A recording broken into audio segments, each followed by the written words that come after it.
is up, dudes and dudettes? It is your man with the plan, Davie Rockit. Decided not to do any gaming Let's Plays today. I actually wanted to talk about something that's really exciting and important in my year-to-year adventures is the 2024 Welcome to Rockville Festival. It's a mini. It's just, whatever. It's just a music fest, big deal. But it plays a very pinnacle role in my life because it's just this brief moment of time where all the depleting mental health and the stressors and the finances and the drama, everything, it just goes away. It just goes away for the weekend.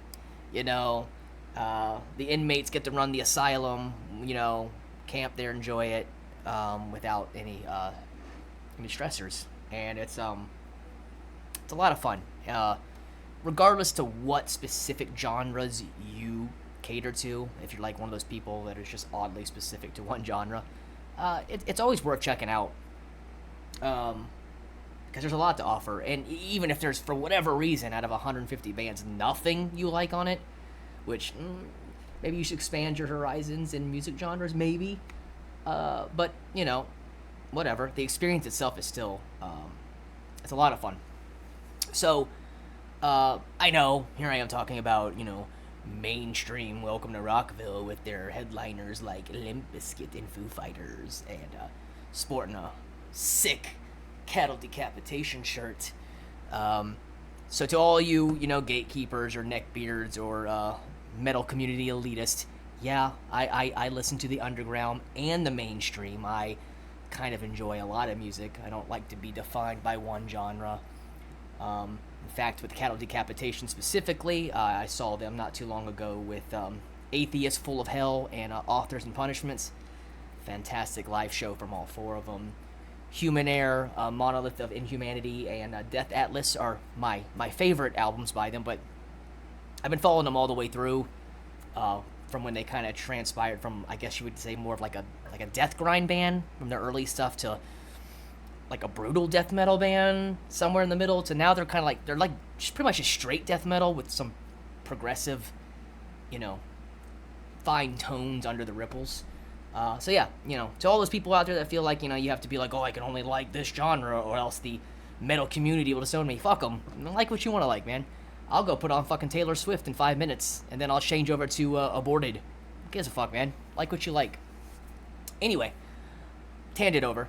So, I've been to, as of now, this year will be my 7th Welcome to Rockville experience. I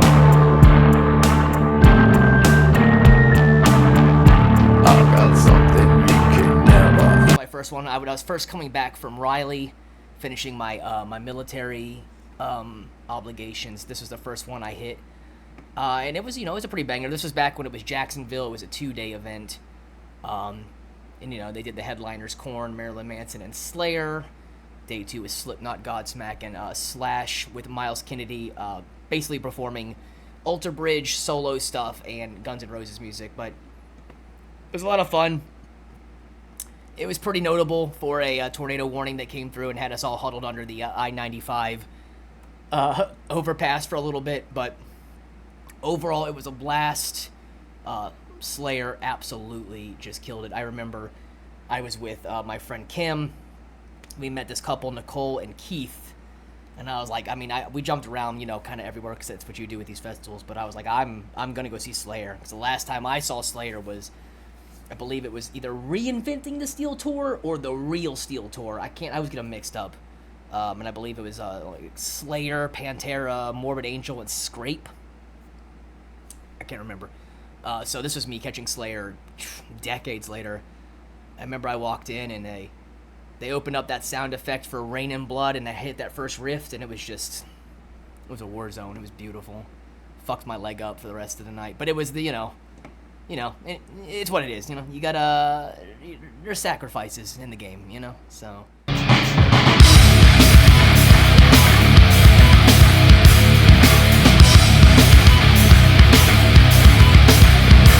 this one was notable because it was myself and my brother Chris. This is the first Rockville that we went to.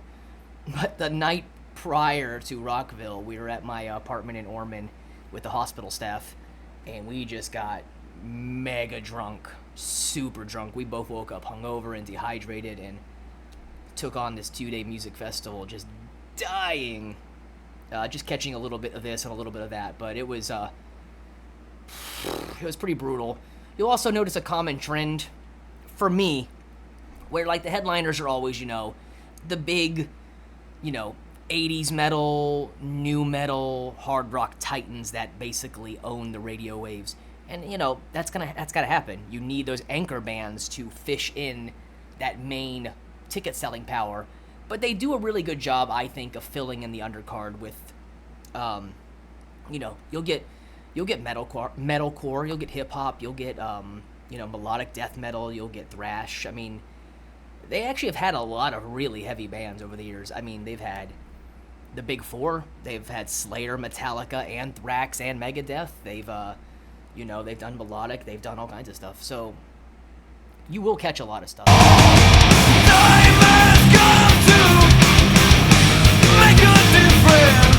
I skipped 17s, and of course, wouldn't you know it, Dillinger Escape Plan was on that. My favorite band in the world. I love Dillinger Escape Plan.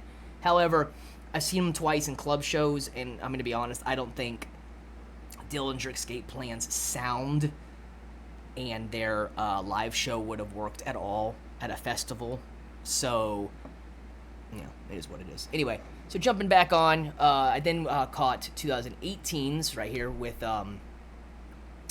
Rebecca, my brother Chris, and his wife Rachel. And they shift to a 3-day. This was still in Jacksonville, and they actually had a really good upper card. Ozzy Osbourne, Avenged.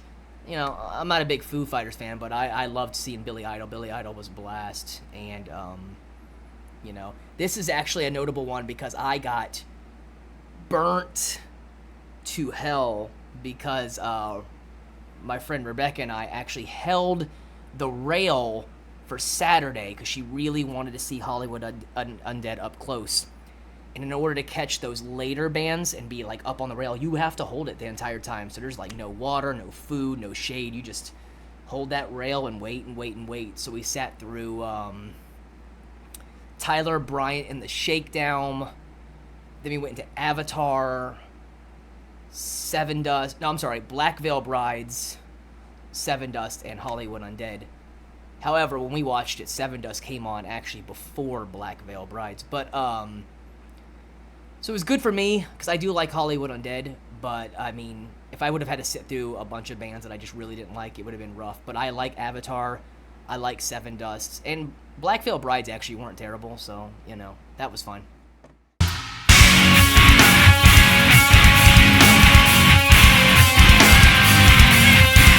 19, but 19 was rough. 19 got rained out pretty bad. It was flooded. There was late entrances. It's a very problematic year.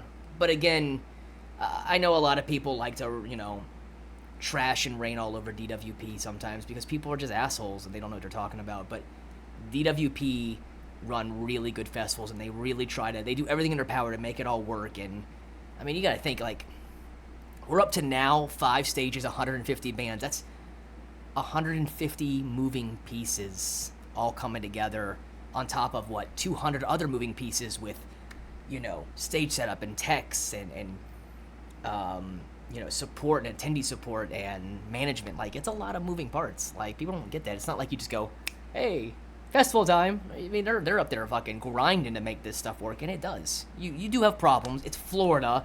We do get rained out. But, again, everybody likes to rain on their parade, but you don't understand. DWP answers to the Daytona International Speedway, Daytona as a city, the weather report control, and their insurance company. And if all 4 of those aren't linked up and on their side at that given moment, they got to shut down. That's not their call. They don't have a say. And all those people move it back to November. That's the Speedway's choice, not Rockville. That's the Speedway's choice. They have that shit reserved all year, man. It's the Speedway. It's not a festival region. Anyway, so We go into Rockville 2019. It was heavily rained out. And again, I was actually more excited initially, because initially they had added the Prodigy. Last time I saw Prodigy was like at Ultra Fest 2005 or some shit like that. And I was super stoked to see them on there, but I forgot his name, but the main punky-looking lead singer, he passed away, so they replaced it with the Crystal Method, which is fine. Crystal Method's good, but it's not the Prodigy, man. Come on. But yeah, I remember it being pretty fun.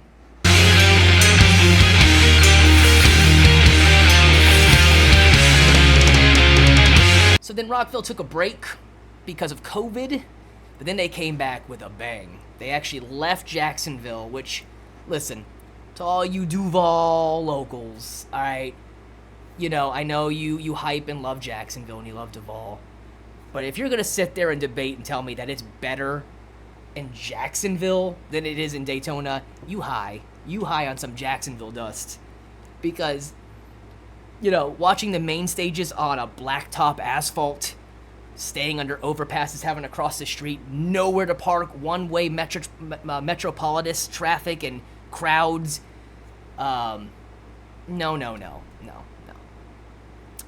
See, Daytona is specifically designed for stuff like this. It is so user-friendly, and I'll never hear your debates. You're wrong. Volusia, Daytona, better Rockville experience. Anyway, so we move on to 2021's. I think initially, if I remember correctly, 9 Inch Nails and Deftones, I believe, were actually on day one, and they dropped out. I don't remember if it was a COVID-related thing. I think it was. I can't recall. I was a little bummed. I love Deftones. And I want to see 9 Inch Nails. They're still on my bucket list, and I've missed them. But they fell off. But, I mean, as quickly as they could. DWP and Rockville, they came through, and they added Slipknot as a headliner. Gojira. I mean, Gojira is French and heavy as fuck. What are you talking about? And then I think they also added A Day to Remember, I believe, was their third. So 2 bands drop off, 3 bands added. So, I mean, they really did their part. This was also a big one because it was a double Metallica set. They did an old set, new set, 2 different day Metallica headlining set, which kind of solidified that there's really no band that's out of their reach. I mean, they've had Misfits reunion, Iron Maiden's now on it, not Rockville, but another DWP festival. Metallica, Ozzy's been on. I mean, they can pretty much get whoever they want at this point. But this was pretty stacked. I mean, Gojira, Lamb of God, Mastodon. I mean, yeah, it's pretty sick. They really started pushing like that heavier underling to their lineups. And most importantly, this is the one that everybody preaches about. This did happen November, as you can see up here, November 11th through the 14th. And yes, it was 4 days of just beautiful weather. But people don't understand. They had to go back to May, sometimes April, but it's May usually, because that's what the insurance in Daytona and the Speedway say they have to do. It's either that guideline or no festival in Daytona. I'll take a festival in Daytona. Thank you.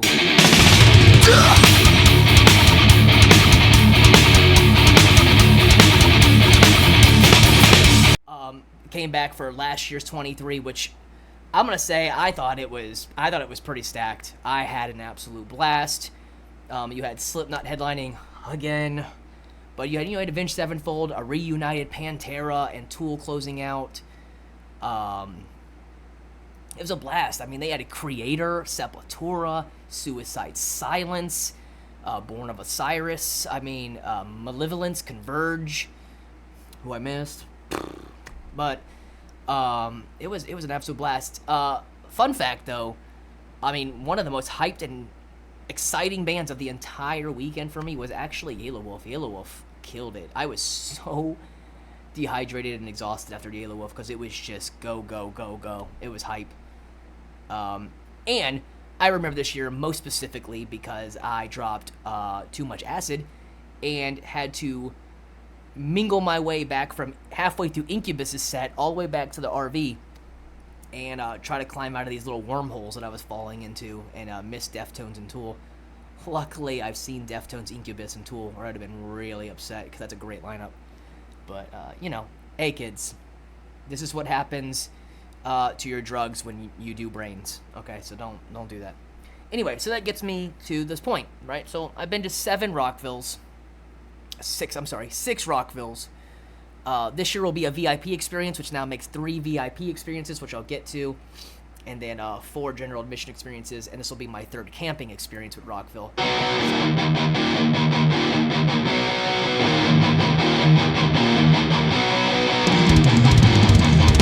So I'd like to say that, I'm a Rockville veteran, if I may. I've been through enough of them. I'm going to say it right now. So here's Rockville's 2024 lineup. This is actually not updated because Shadows Fall got moved to day 1. Apocalypta dropped off. Bury Tomorrow is on day 1. A couple little modifications. So I do actually have an older list here, but the majority of it's okay. So I'm going to go ahead and say it. When these lineups come out, I think people just initially, they see the big highlighted bands again, the headliners, and just go, ugh, that lineup sucks. And it doesn't, though. And I'll be the first to say it. I'll be the first to tell you, it's not even so much I'm not a fan of Motley Crue. I think Motley Crue is an absolutely atrocious band. Motley Crue in their prime, to me, was a garbage band. So Motley Crue now is just bleh. I will be excited to see Limp Bizkit. I've never seen them. Like I said, Foo Fighters is fine, but, they're kind of boring to me. Slipknot's fine, but I've seen them 5 times, and the last three times now have been as Rockville headliners, and the last 2 times have been in a row. So I'm just like, all right, enough Slipknot. Not a Disturbed fan. It'd be cool to see Jelly Roll. Not a Queens of the Stone Age fan. Evanescence bored me to tears. They were on last year, and I couldn't stop yawning. I don't like Evanescence. So yeah, from a headliner standpoint, yeah, I would be like, well, why would you even pay big money to go? These lineups like this are perfected for somebody like me, because I really want to catch the heavy hitters on the lower stages. Just go full hype, just enjoy it. And then I can retire to the campsite or the VIP section and just chill for the headliners because I'm not interested. I don't need to be there for it. So it actually allows me just to fully embrace the day and chill at night. But before we get to 2024's lineup breakdown, let's go back a little bit. So it takes place at the Daytona International Speedway. Again, Daytona is super, super good when it comes to logistics and movement. Getting to the Speedway is super easy. If you're anywhere east, you can 95 it all the way southbound and get here, or if you're in South Florida, you can northbound all the way up. And it'll directly, both north and southbound will actually connect right to 92. 92 is International Speedway Boulevard, which is the road that the Speedway is on. Now you'll have to turn off of International Speedway and take, I think it's either, it's Williamson, and it loops around to Midway. It's actually up here, Midway Avenue. Williamson will go to Midway. And that'll take you up here. You'll see up here to Gate 70 if you're camping. There's other access points, but I'm just going to talk about the camping. So the camping experience is, it's incredible. It's such a game changer. If you've ever been to older music festivals, which I have, I've been to Ozfest, I've been to Sounds of the Underground, I've been to Mayhem, I've been to Maryland Death Fest, I've been to older Rockvilles. A lot of these music festivals are designed to, once you go in for that day, and you scan what used to be your ticket, but now we use armbands, you're in. You're in there. They won't let you bring a whole lot in, so you gotta eat, hydrate, drink, all that stuff while you're in there. And of course the prices are just through the roof. The prices are criminal, but I don't think that's a DWP thing, because every festival does that. I think that's just some kind of negotiation power. But how Rockville does it now, since 2021 on, is you can camp. You can camp inside the Speedway, and if you look, right, so this pink region right here is the is the festival grounds, right? And see, you could be over here in the west lot, you could be over here in the premium, you got the orange lot, green lot, they had another little tunnel orange lot over here, silver lot, driver owner, RTT, ATV? I don't know what the fuck that says. Whatever. But anyway, and then you got red lot and blue lot. And you're legitly, you're stationed parked out here. And then you can just come and go. Come and go. You can go in the festival and out of the festival 200 times if you want to. And on top of that, at your campsite, you can stockpile booze, food, drinks, entertainment, whatever you want. And it allows you to be able to go in, maybe enjoy a couple of bands, go out and eat and drink. Go back in, enjoy a couple of bands, go back out. So it really allows you to pace yourself in a way that you can enjoy it without spending a shit ton of money, and I love it.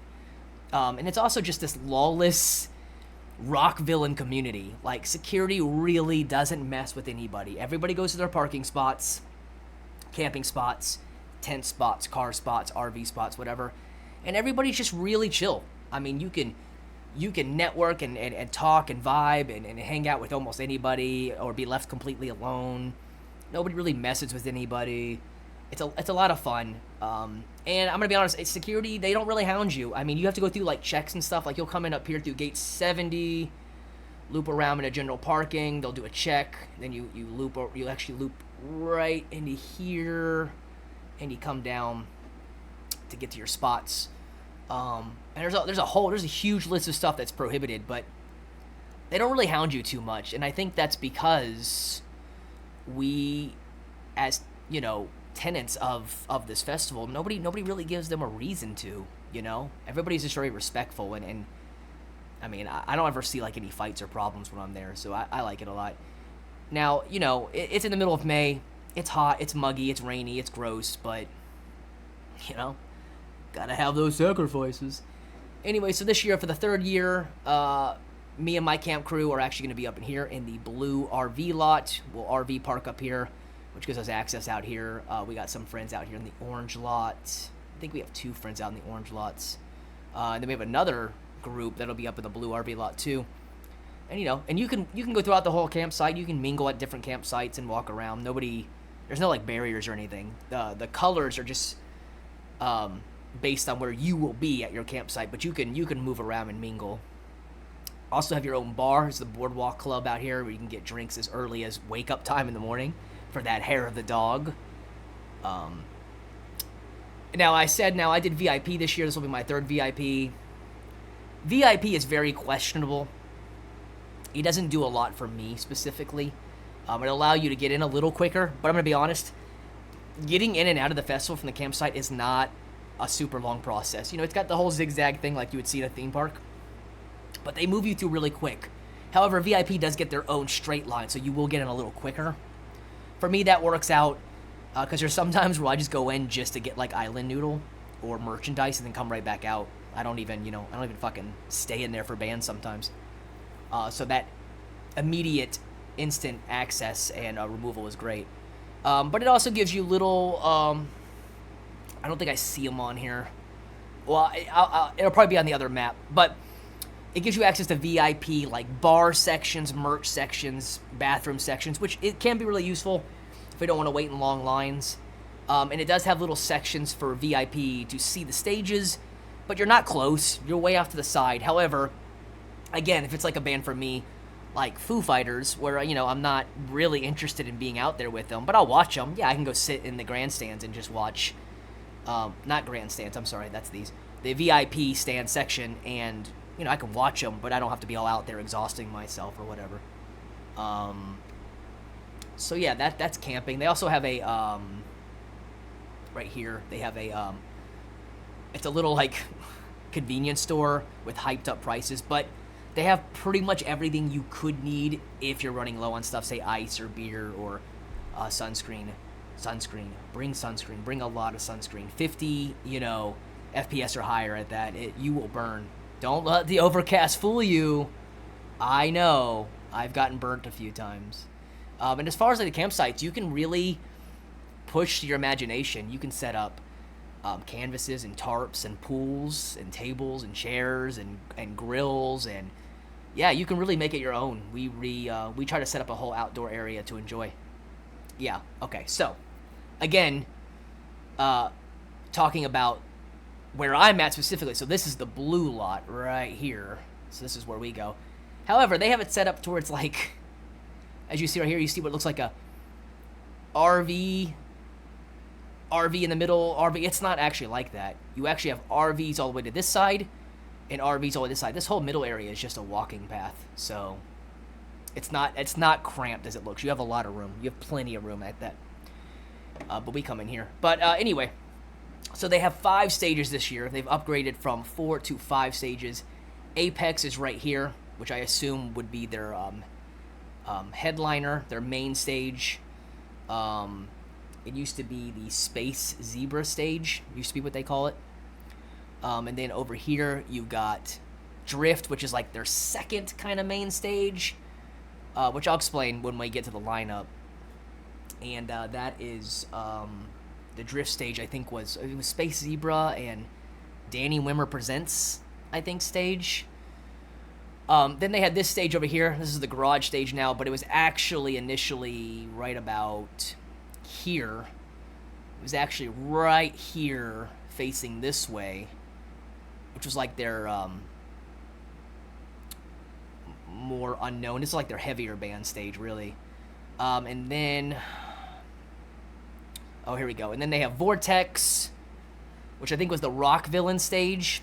And this is about the same spot it was, only now they've now added the addition of the Inferno stage across from it. So if your bands align well with Inferno and Vortex, you can legitimately just like you can ping back and forth between these two. However, I don't luck out. A lot of my bands actually ping from one of these 2 stages to this stage, which require me to fucking do a short-term marathon jumping back between the stages, but it is what it is, you know. But you come in, you got all the food and stuff. Right in here, if they haven't changed it, is Island Noodle. Just know you want Island Noodle. You do want it. You may not know you do, but you do. All these areas are merch and more food sources. And then see, as I was saying, so here's Apex, right? This is a VIP section. See, you can sit up here and watch it. Like, see, so you're not close. You're not like right up in the stage. But if you don't care about being close, you can just sit up here and enjoy the main stage from a view. And you got your own food, merch, bar, and everything in here, so you get to avoid the line a little bit. And then the VIP section for over here appears to cover right here if you want to watch the garage stage, and right here for Drift. However, no VIP section from what I can tell for Vortex and Inferno, but I don't care. Those are the bands I want to rage to. I don't need no fucking VIP section for Vortex and Inferno, because that's where I'm going to catch my Body Snatcher and Gate Creeper for you metal elitists out there.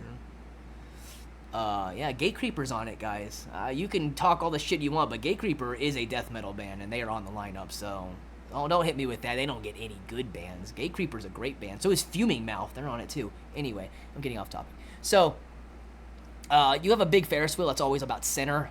Though looking at this now, it's not very center. It's actually very more towards the apex stage. The Ferris wheel, though, does make a great marker. If your group gets separated, you can kind of use the Ferris wheel as a way to kind of find each other, like just meet up at the Ferris wheel. Because you will get separated. There's a lot of people. Cell service dies completely almost. It's almost non-existent because there's so many people in a short area. So the towers overload. Over here it's called the Owners Club. I've never done it. It's like, I don't know, like $1,800 or $1,500 a ticket. But what it does is it gives you special parking behind the main stage, and yeah, see, they have an in and out right here where they can park out here. But open bar and food, so all their drinks and stuff is covered. I mean, it's cool, but I mean, for another $1,000, I can just buy a lot of my own booze and put it at the campsite. So that's all right. I'm good on that. So yeah, that's pretty much in a nutshell. I would say that's everything you really need to know about that. So 4 days, 5 stages, right? So this is what I was talking about. So like these bands right here, These are probably your Apex. I can't remember. I don't have the I don't have my app up and running right now, but I believe this is probably the Apex. And you know what? Here, let me do a quick gander while I got y'all on here. This is super unprofessional. I'm not prepared. But fuck it, right? That's what I say.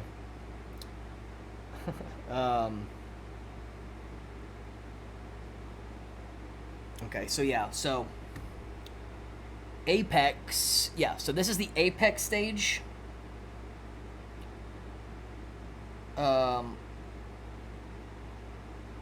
Okay, let's see. Vortex. Let's see, let me find. Okay, yep, so this is the Octane Drift stage, the second main stage.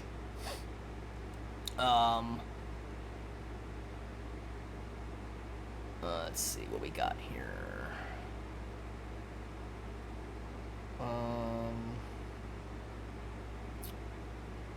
Okay, so this one actually right here is the Inferno stage. Garage stage, I believe, is going to be down here, probably. Let me see. Yes, so this is your garage stage, which is that top one. And then, whatever one I didn't do, Vortex maybe? Yeah, and then I think you got Vortex. Yeah, Vortex stage is the middle one. Okay, so there you go. There's the stages.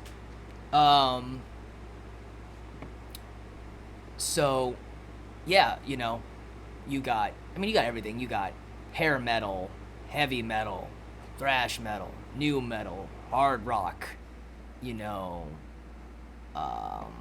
deathcore, you know, death metal, wherever, right here, you know, you got beat down hardcore, positive hardcore, I don't know. I'm not gonna try and name all these different genres, but they're all here. There's a genre I feel like for everybody on here. Okay, so there's a pre-show too. So it used to be if you camped, you have access to a Wednesday night pre-show, which you still do. However, they do sell now tickets for people not camping to go to the pre-show too. I think it's like $15 if you want to go. I'm not gonna bring it up because even though normally I was gonna cover everything, whether I liked it or not, I mean, there's just so nothing that I care about the pre-show this year. I didn't even feel like saving the image. I believe it opens with Flaw, goes into New Year's Day, goes into Saliva, and then goes into Hinder. I don't care about any of them. And I might go in there and drink and hang out with everybody, but there's a good chance that I might just order some pizza and wings and drink some beer and sit at the campsite and prepare for day one of the actual festival, because I just couldn't be less interested about that. But, you know, it's all subjective. It's all, you know, your own thing. But we go into Thursday. I'm stoked. I'm gonna be all over. I'm gonna be everywhere this day. I gotta get in there because it opens at 12. So until I wake, we'll start. But I'm going right into the Vortex stage for Fuming Mouth. Then I gotta make it all the way to Inferno for Body Snatcher, which I believe these are actually that stage that's back and forth. So that's beautiful. I'm going to swing over, try to catch Orgy on the Octane Drift. Then we'll come up, try to catch Stabbing Westward. Buried Tomorrow. I'm definitely going to see Shadows Fall without question.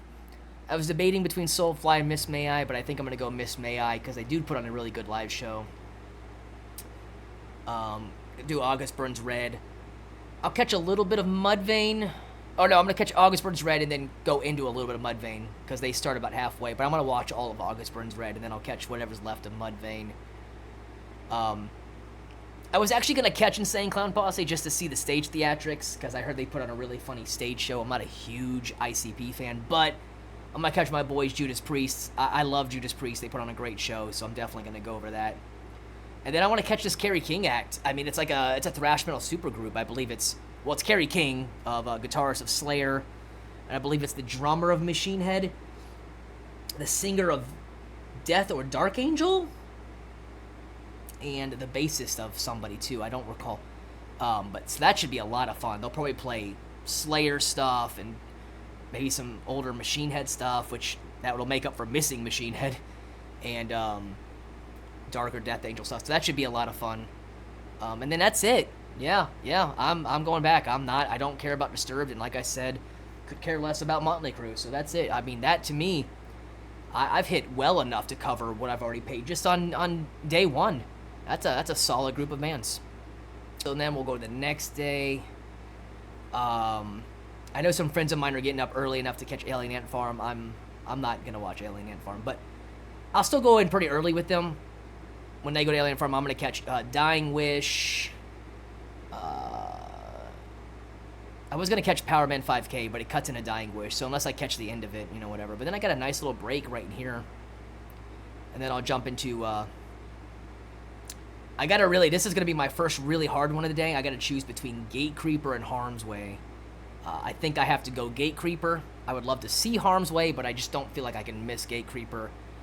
I'll link back up with some friends for their favorite band in the whole world, Nonpoint. Then I gotta sprint my ass back over here to catch Kubla Khan, Texas, to get some hardcore in.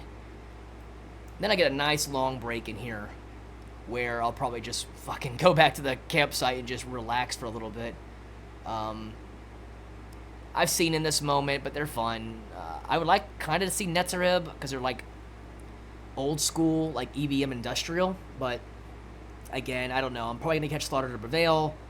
I was going to catch The Offspring again because they're fun, but I'm definitely not a missing Electric Callboy because I got the moves. You'll get it if you like Electric Callboy. Or you won't, and my joke will land flat. Whatever. This is a big hard one for me. In Flames are one of my all-time favorite bands. And I'd love to see them live again, but I've never seen Tech 9, so I think I'm probably going to bend for Tech 9 and go there. And then I'll catch Jelly Roll, and I'll catch Limp Bizkit. I know, you're probably all rolling your head like, Limp Bizkit? Fuck you. Limp Bizkit's fun as fuck. Alright, so going into Saturday. I don't remember Saturday being as... I think Saturday's actually my weakest day, which is great. See, again, people look at that as, this day's got nothing for me. Well, good, then relax. Recharge, go check out the merch tents, try out some food, take a nap, soak in a pool, you can enjoy yourself too. You don't have to catch a band every 5 minutes. So yeah, I was actually not even going to go in Saturday until 4 for Stick to Your Guns, but a friend of mine has informed me that I have to go watch Afterlife, and because I don't want to get punched in the face by her because she can be a Scarlet, I will go and watch Afterlife. But I'm definitely going for Stick to Your Guns. And then I got a little breather in between that, and then I'm definitely going to Terror. I just saw Terror last year with Hatebreed and Vane FM. Beautiful. They were so much fun. I might catch A Day to Remember. They were fun in 2021's Rockville, but I mean, they're not like a big one for me. I'm unfortunately gonna miss Code Orange. I do like Code Orange, but I love Clutch. Clutch override Code Orange for me, so I'm going to see Clutch. And then I'm done. I'm going to see Cypress Hill, and that's the end of the day really for me. Like I said, I might go to the VIP section and watch Foo Fighters from the stands, but I mean, I'm not going out in the crowd or anything for Foo Fighters. All I need to hear is Everlong. That's the only song by them I like is Everlong, and once that's done, it's a wrap for me. It's like their most famous song, so it'll probably be the last song, but, whatever. Then we go into Sunday, the final day. Again, not a terribly stressful day. Pretty open. I might try to catch Taproot. It's at 2:10. And then I think looks like for the most part, I can actually just hang out at the main stage. I could do Taproot. POD would be fun. Probably Breakaway, go see Fear Factory. I don't know. I haven't heard... I've heard mixed reviews about the new singer of Fear Factory, but, I'm still going to give them a peep and see if they're any good. Definitely going to catch Wage War. Got to back my Ocala brethren. I will catch Architects, but I don't believe I will be staying for all of Architects, because I want to get over here to the Ghost Inside. And actually, I'm only just now, as I look at this now, realize that for the Ghost Inside, I have to miss, looks like half of Bad Omens, which is going to happen now that I'm looking at it, because I'm not missing the Ghost Inside. So I'll be missing half of Bad Omens, but that is whatever it is. I've heard some cool things about Polyphia. Polyphia? Is it Polyphia? Polyphia? I might check them out. I don't know much about them. Then I'm going to go into Sum 41. The fact that they're not on one of these main stages, that they're on the Vortex stage, means you can get like nice and up and close for them, so that should be fun. Evanescence doesn't exist to me. They're boring. And Slipknot, I probably will go out in the crowd, and I will get hyped and enjoy it. They do put on a good live show. I'm just kind of tired of seeing them. But it's also the final band of the festival, so you might as well go out with a bang and just enjoy the final band. And there's rumors that they are actually going to play a lot of self-titled stuff, because it's like the 25th anniversary of their self-titled album. So, I mean, if I can get Liberate, Sick, you know, on top of, like, you know, Wait and Bleed surfacing, Spit It Out and stuff, yeah, I'd definitely like to see that. But they're not high. They're not high on my must-do list. So, yeah, I really believe that, like, if you haven't gone, you really should if you like rock, punk, hip-hop, metal, hard, any of them. I mean, there's going to be something there for you, but the experience really is a blast. It is expensive between tickets and camping and getting everything, but if you get a solid group, if you get a good group of people that come together and network well, you can split all the costs down the middle, and it's really not that bad. If you go, I would say maybe don't start with VIP. You don't really get a whole lot for like double the money. Just get general admission and get camping.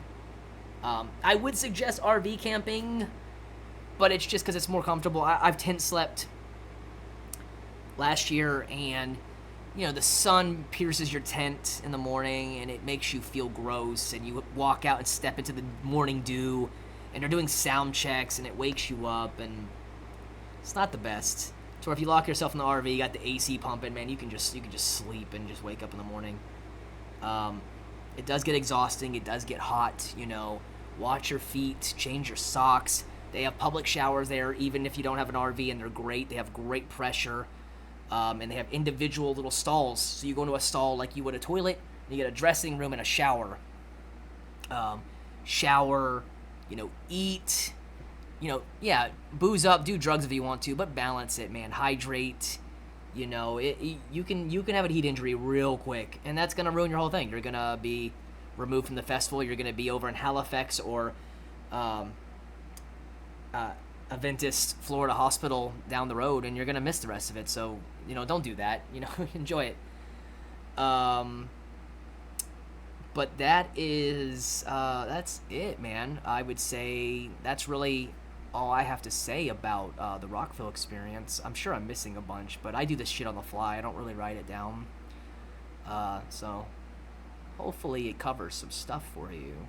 Again, you know, all my stuff is Davie Rockit. I go all the time. If you see me, you know, come say what's up or whatever. I'm very, very, very traditionally antisocial, but I'll socialize with you at Rockville if you come talk to me or whatever.